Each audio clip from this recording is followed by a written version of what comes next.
Ang buong buhay po ng mami ko, inalay po niya sa inyong lahat.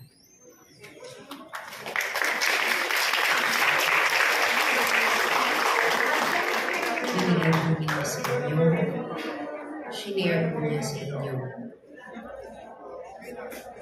Kung tutuusin na, mas nakasama niyo po ang mami ko kaysa sa amin.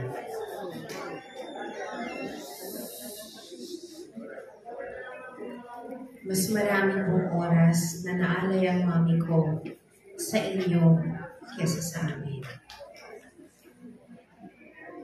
Pero tanggap po namin yung magkakapatid.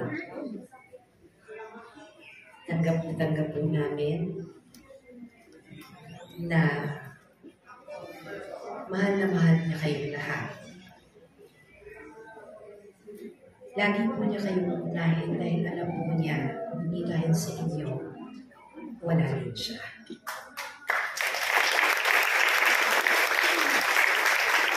Klaro po yun sa amin. Kung tutuusin nga po, itong mga natitirang araw, ito lang ang pagkakataon na masusolo namin siya magkakapatid. Inuksan po niya ang pinto niya sa lahat. Sa lahat po, sa inyo. Hindi ko po sasabihin ibang tao kayo. Dahil si Mami ang tuwing niya po sa inyong lahat, pamilya.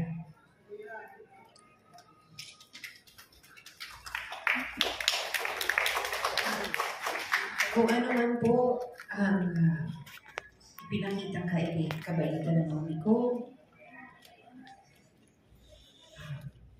paggalang, pagmamahal sa kapwa,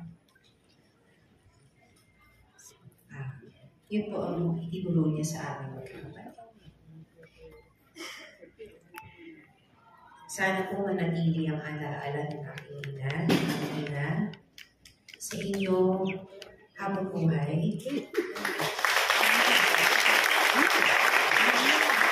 Maraming salamat po sa pagtutulay ninyo sa aking ina, sa aming ina. And maraming salamat po sa pagmamahal na ipinaparamdam niyo sa aming magkakapatid. Lalo na ngayong mga araw na to. Kasi sa inyo din po kami kumukuha ng lakas.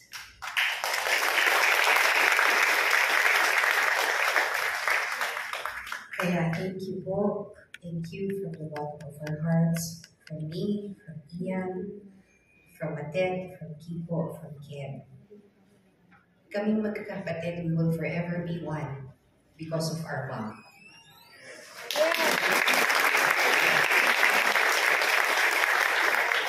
So, salamat po sa lahat ng suporta niyo. Kagaya po ng nabanggit ko kanina, inaayos po ang kanyang libing para sa Martes. I-anunsyo po ito ng NCCA, pakiantabayanan na lang po kung anong oras, kung saan, kung paano po kayo pwede mag-participate doon. Para lahat po tayo, pwede po natin ihatid sama-sama si Mami sa huling hantungan. Maraming salamat po. Pasensya na po kayo, kahit sabi ko kanina, may mga kailangan din po kami i-accommodate na ibang guests. So, papaalam na po kami sa inyo. Thank you very much. Please keep on praying for Mommy and our family.